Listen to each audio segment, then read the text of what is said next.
देखो आपके बुक हो गई, इसको चैप्टर है बेसिस ऑफ अकाउंटिंग, मतलब अकाउंट हम किस बेस पर मेंटेन करते हैं। ठीक है, अकाउंट को जो बनाया जाता है उसके मेन बेसिस क्या कहा जाता है, किस बेस पे होता है। तो देखो profit and loss incurred by the business can be determined by, जो प्रॉफिट कंपनी कमा रही है, लॉस इंकर्ड कर रही है, उसको हम दो तरीके से बना सकते हैं। एक होता है कैश बेस अकाउंटिंग, और एक होता है दूसरा होता है आपका एक्रूअल बेस अकाउंटिंग या mercantile base accounting. Cash base accounting क्या कहता है? कैश बेस अकाउंटिंग ये कहता है कि अकाउंट के अंदर आप केवल वही ट्रांजेक्शन रिकॉर्ड करोगे जब आपको कैश रिसीव्ड हो जाएगा या जब आप पेमेंट करोगे। इसका कोई मतलब नहीं है कि आपने माल बेच दिया लेकिन आपको कैश नहीं मिला तो आप उसे रिकॉर्ड नहीं करोगे। कैश बेस अकाउंटिंग के रिसिप्ट एंड पेमेंट बेस पे बनती है। उधार माल बेचना, आउटस्टैंडिंग, प्रीपेड वगैरह वर्ड इसके अंदर नहीं होते। बेसिकली ऐसी अकाउंटिंग जो होते हैं प्रोफेशनल्स यूज करते हैं, डॉक्टर, वकील, ठीक है ना, कोचिंग इंस्टीट्यूट्स वगैरह, वो cash base accounting base use करते हैं, अकाउंट मेंटेन करते हैं। तो देखो क्या लिखा हुआ है कैश बेस अकाउंटिंग में। Cash base accounting is a system in which the transaction are recorded when cash receive and paid, जब कैश रिसीव होगा या पे होगा। Entry is not recorded when the payment and receipt is merely due, अगर वो केवल due है तो record नहीं होगा। जैसे मैं 5 महीने तक एक ऑफिस खोला मैंने और मैंने रेंट पे नहीं किया, अगर आपने रेंट पे नहीं किया तो ये कहलाता है आउटस्टैंडिंग रेंट। तो कैश बेस अकाउंटिंग में मैं इसे रिकॉर्ड ही नहीं करूंगा, जब मैं पेमेंट करूंगा तब रिकॉर्ड करूंगा। तो कैश बेस अकाउंटिंग आउटस्टैंडिंग और प्रीपेड वगैरह वर्ड को यूज नहीं करती। Revenue is recognise on receipt, कह रहा तभी जब मिलेगा। Otherwise likewise expense are recorded as incurred when they are paid, वो तभी रिकॉर्ड होगा जब आप पे करोगे। तो कहने का मतलब यह है कि रेवेन्यू तब मानोगे जब वो रिसीव होगा और पेमेंट तब मानोगे जब आप पेड करोगे। ठीक है ना, ये कैश बेस अकाउंटिंग कहती है। अब इसके फायदे देख लेते हैं कि क्या एडवांटेज क्या होती है। सबसे पहली बात है it is a simple way, simple है, इसमें कोई तरीका ही नहीं, जो पैसा आ गया उसे रिकॉर्ड करो, जो पेमेंट चलेगी उसको रिकॉर्ड करो, कोई आउटस्टैंडिंग प्रीपेड रिकॉर्ड रखने की जरूरत नहीं है। Character simple accounting adjustment, outstanding expense, prepaid expense, accrued income, income received in advance is not made, वो इसके अंदर होता ही नहीं है। Second, this approach is more objective, very few estimation and judgement are required, बहुत कम एस्टिमेशन की जरूरत होती है, सीधा जो मिला उसको रिकॉर्ड किया। Third point, this basic accounting suitable for the enterprises whose most of the transaction is cash, ये उसके लिए इंपॉर्टेंट है कि सारी ट्रांजेक्शन कैश होती है। भाई जैसे वकील हो गए, डॉक्टर्स हो गए, अभी उधार कोई करते हैं, ट्रीटमेंट करी और पैसे ले लिया, वकील ने केस चला और पैसा ले लिया। तो कोई ये कोचिंग इंस्टीट्यूट ने पैसा फीस भरी और कोचिंग दी, तो ये सब कैश बेस में काम करते हैं। जो बेसिकली सर्विस बेस पे आते हैं वो normally cash base accounting use करते हैं। ठीक है, अब देखो उसकी डिसएडवांटेज देखते हैं कि इसकी कमियां क्या क्या है कैश बेस अकाउंटिंग की। It does not give the true and fair profit and loss of the financial position of enterprises because it ignores the outstanding and prepaid expenses and accrued income and income received in advance। देखो ये fair value नहीं दिखाता। Fair value क्यों नहीं दिखाता? ये क्या बता रहा है कि भाई कैश जो मिला उसे रिकॉर्ड करोगे और जो पेमेंट करी इसको रिकॉर्ड करोगे। अब एग्जांपल लेके चलते हैं, अगर हमने 2019 में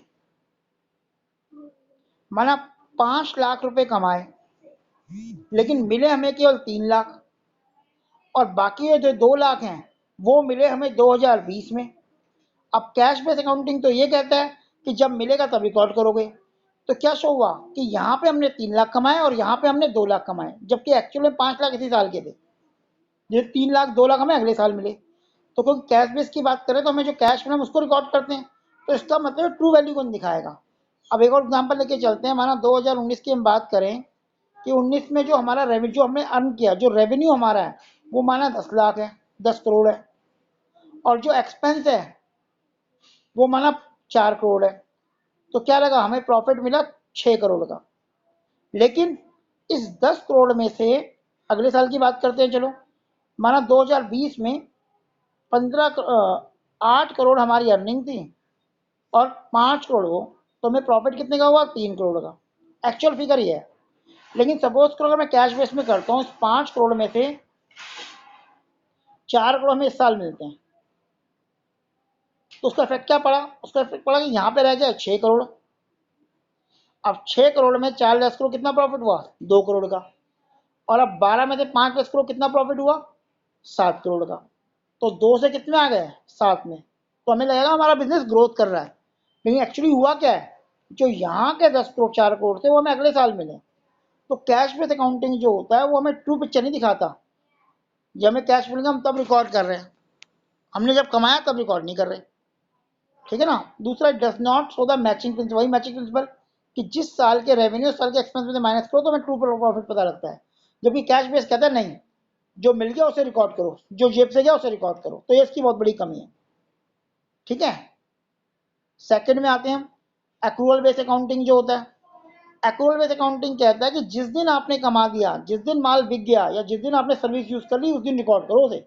मैंने आज माल बेच दिया तो आज मेरी इनकम बन गई, चाहे मिली है चाहे नहीं मिली। मैंने आज एक ऑफिस किराए पर लिया तो मेरा रेंट चढ़ गया, चाहे मैंने रेंट दिया है चाहे नहीं दिया, रेंट तो बन गया, और उसे उसी साल ही रिकॉर्ड करो। अगर रेंट पे कर दिया तो कैश कम हो जाएगा, अगर रेंट नहीं पे किया तो हमें पता है जो खर्चे बैलेंस रहते हैं उसे हम आउटस्टैंडिंग कहते हैं। तो एक्रूअल बेस क्या कहता है, under the accrual base accounting unlike under cash base accounting income is recorded as a income when it is earn and accrued. इनकम तभी रिकॉर्ड करोगे जब आपने कमा ली हो। For example, credit sale is recorded as sale irrespective the fact whether the amount has been received or not, चाहे वो पैसा मिला है चाहे नहीं मिला। Similarly, if the expense has been incurred, अगर आपने कोई खर्चा कर लिया but payment has not been made, लेकिन पेमेंट नहीं करी, जैसे मैं रेंट पे रहा है, ऑफिस खोल लिया लेकिन रेंट पे नहीं किया 4 महीने का, तो मैं उस रेंट को रिकॉर्ड करूंगा। It will be recorded as an expenses, चाहे वो आउटस्टैंडिंग के नाम से रिकॉर्ड हो। तो एक्चुअल में हम जो बिजनेस मेंटेन किया जाता है वो एक्रूअल बेस पे किया जाता है। कैश बेस में प्रोफेशनल यूज करते हैं जो सर्विस प्रोवाइडर होते हैं नॉर्मली। ठीक है, यहाँ तक पढ़िए। अब देखो एडवांटेज की अगर हम बात करें इसकी, कैरेट इज मोर साइंटिफिक, ये मोर साइंटिफिक है, मतलब एक्यूरेट है compare to cash base accounting and hence preference for accountant. भाई किससे आपके बिजनेस की एक ट्रू एंड फेयर वैल्यू पता लगती है, पिक्चर पता आती है, तो ज़्यादा साइंटिफिक है compare to cash base. Cash base के कैश की बात करता है, हमने एग्जाम्पल में देख लिया, अगर हम पेमेंट अगले साल कर रहे हैं, कैश अगले साल रिसीव कर रहे हैं, तो फेयर वैल्यू शो नहीं कर रहा कि एक्चुअल हमने कितना प्रॉफिट कमाया। Second, this base disclose the correct profit and loss for a particular period and also exhibit true financial position of the business, true position बताता है। अगर डिस्काउंट की बात करें तो system is not simple as cash base, cash base बिल्कुल simple है, उतना सिंपल नहीं है। इसमें हमारे कई पॉइंट आते हैं, आउटस्टैंडिंग एक्सपेंस की कैलकुलेट करनी पड़ती है, प्रीपेड की कैलकुलेशन करनी पड़ती है। सेकंड, अकाउंटिंग प्रोसेस एलिब्रेट, काफ़ी फैला के इसे एक्सप्लेन किया जाता है अकाउंटिंग प्रोसेस को। ठीक है। अब इसकी एडवांटेज की बात करें, डिफरेंस की बात करें, एक्रूअल बेस अकाउंटिंग और कैश बेस अकाउंटिंग, इसमें डिफरेंस क्या होता है। पहला point, recording of transaction. Accrual base accounting में कैश और क्रेडिट दोनों रिकॉर्ड होता है, और कैश बेस में केवल कैश ट्रांजैक्शन रिकॉर्ड होती है। ये इसकी पहली एडवांटेज होगी। अब देखो नेक्स्ट पॉइंट देखो, प्रॉफिट एंड लॉस। अगर हम एक्रूअल बेस की बात करें, एक्रूअल बेस में ये एक्रूअल बेस है और ये कैश बेस है, ये एक्रूअल बेस है और ये कैश बेस है। इसमें हमें करेक्ट प्रॉफिट एंड लॉस पता लगता है certainly because the record both the cash and credit. हम सारे तरह की ट्रांजेक्शन के अंदर रिकॉर्ड कर रहे हैं, तो भैया हमारे एक्चुअल प्रॉफिट को बताएगा बिजनेस के। कैश बेस में क्या है, correct profit and loss is not ascertain because record only cash transaction. जैसे कि अभी मैंने एग्जाम्पल बताया था कि क्योंकि कैश ट्रांजेक्शन रिकॉर्ड कर रहा है तो बिजनेस की फेयर एंड ट्रू वैल्यू नहीं बताएगा। Legal position, accrual base accounting is recognized by the Company Act 2013 and cash accounting is not recognized. इसे कंपनी एक्ट रिकॉग्नाइज नहीं करता, इसे कंपनी एक्ट रिकॉग्नाइज करता है। Suitability, accrual base accounting is suitable for the business as require information that complex, जिसमें ज़्यादा complicated है, मतलब आउटस्टैंडिंग ज़्यादा हो, प्रीपेड हो, एडवांस हो, इस तरह की ट्रांजेक्शन ज़्यादा हो, वहाँ पे एक्रूअल बेस सही रहता है। It can be made available for accrual base accounting. दूसरी तरफ जहाँ पे कैश ट्रांजेक्शन ज़्यादा हो, उधार का अमाउंट वगैरह कम हो या ना हो, वहाँ पे कैश बेस अकाउंटिंग होती है। Cash base accounting is suitable for the non profit organisation profession such as chartered accountant, lawyer, since they require comparatively less information. तो ये बेसिक इनमें डिफरेंस होता है।